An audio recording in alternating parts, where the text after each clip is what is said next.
yung sinasabing mga threat, yung threat daw niya sa pamilya Marcos at dito kay Tambaloslos, ito, pakinggan natin.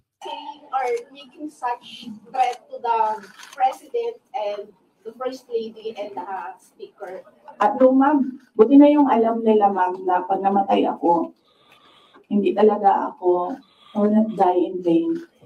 Ma'am, kasi sabi po nila mga congressman po, ma'am, kasi parang contrived lang daw yung threat ninyo. Parang it's just an imaginary threat. Like for example, si Asidre nagsabi na imaginary daw yung threat ninyo, unlike doon sa sinasabi na threat daw yung inyong threat to the First Family and Speaker. So what's your take on this po? Kasi parang dinidismiss po ng mga congressman na kayo po ay nagkaroon ng threat sa inyong buhay. Parang sinasabi nila, hindi naman kayo, parang imaginary lang yung threat ni Vice President as opposed to sa sinabi niya doon sa press conference. What's your take on this? Yes, we have documents, sir. We have screen caps, we have photos, we have police blotters, we have everything. Akala kasi nila bobo tong mga Duterte. Abogado to, pwede ba naman magsalita siya na may threat sa buhay niya nang wala siyang pinangahawakan? You remember yung Gloria? Tingnan mo, yung Gloria, hindi na nila sinalang ulit. Di ba? Natatandaan niyo yung Gloria, tumanggap daw ng sobre. Ang galing-galing nila doon. Talagang nagpupunyagi sila doon. Naisalang nila yung Gloria. Puta si Inday Sara, meron siyang ebidensya na yung tao na yung scammer. Hindi na nila sinalang ulit yun.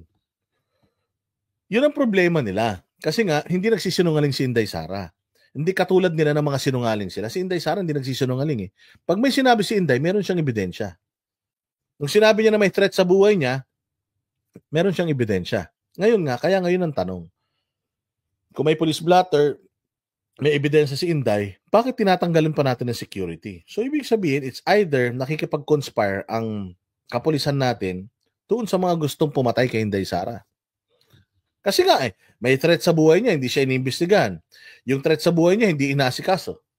Pero yung simpleng salita lang niya, nagkawindang-windang ng gabinete. Di ba? Actually, ginising lang kayo ni Inday Sara eh. Wala naman threat talaga kay Marcos, kakampi niya lahat eh. Sa akin may threat eh. Hindi niyo ko pinapansin. Yung threat sa buhay ko, hindi niyo pinapansin. May mga gustong dumisgrasya sa akin, hindi niyo pinapansin. Sige, magbibigay ako ng statement. Pagbabantaan ko sila. Pero, pag may nangyari sa akin, may mangyayari din sa kanila. Nawindang kayo lahat. Ngayon, doon kayo may expose. Pagdating sa threat ng presidente, natataranta kayo. Salita lang yan. Sa akin, may mga ebidensya ako. Hindi nyo inasikaso. So, it's another expose. One expose after another. Napakadami ng mga exposes ni Inday Sara. Wala silang pinipick up kahit isa. Darating ang panahon, lahat yan, mauungkat. Darating ang panahon. But I never talked about it before because I felt na it was part of my job as Vice President. You get that? Diba? So, and it does not affect my work.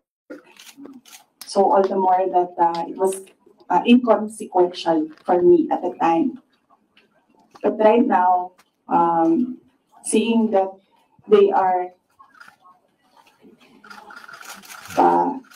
picking out words that I said and making a case out of it and saying... Halata naman. Yun lang ang sinabi ni Inday na pinansin nila. Ang daming mga patutsada ni Inday doon. Ano ang statement ninyo patungkol sinabi ni Inday na hindi ka naman taga-gobyerno, bigay ka ng bigay ng pera? Diba? Sinabi niya yun eh. Kay Lisa Marcos eh. Hindi ka naman taga-gobyerno, namimigay ka ng pera, kapal ng mukha mo. Bakit hindi natin yun imbestigahan? Diba? Ba't di nyo ipatawag si Lisa Marcos para tanungin? Or at least man lang, Ma'am Lisa, namimigay ka doon ng pera kahit di ka taga-gobyerno. Meron bang isang nagtanong sa kanya about it? Wala.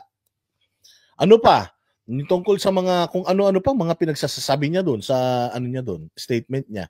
Meron ba silang sagot doon? Wala. Pinick up lang nila ito. Yung sinabi niya, hindi ako natatakot sa buhay ko. Pag pinatay nila ako, may papatay din sa kanila. That's the point. If mamatay ako, may papatay din sa kanila. Anong threat dun? Magkakaroon lang ng threat or mabubuhay lang yung threat against them kapag pinatay nila si Inday. And the fact na natakot sila doon sa sinabi ni Inday, ibig sabihin, plano nila ipapatay talaga si Inday. These are threats. So I think they should start with, where is this coming from? That is the question that they should ask themselves. But I don't think they'll ever ask that of themselves. So we'll just move on to the cases and the impeachment and whatever will come in the new year. Maybe you mentioned that you regret saying or making such threat to the president and the first lady and the speaker. At no, ma'am, buti na yung alam nila, ma'am, na pag namatay ako, hindi talaga ako, I will not die in vain. Di ba? Ganon kagaling ang mga Duterte. This is a chess match. Kailangan lang alam mo kung ano yung mga galaw nila. And since very predictable sila, because they are, yung ano nila, yung the formula that they're using against kay Inday Sara, ginamit na nila kay Bantag, kay Teves, at saka kay Pastor Kibuloy. Kaya alam niya na, kaya sinasabi ko sa inyo, yung tumrabaho kay Bantag, tumrabaho kay Teves, tumatrabaho kay Pastor, tumatrabaho sa kanya, gobyerno. Gobyerno. Bakit? Pare-parehas eh. Isa pattern. So alam mo na state-sponsored lahat yan. Di ba? O tama, mali. Pare-parehas. Balikan ninyo.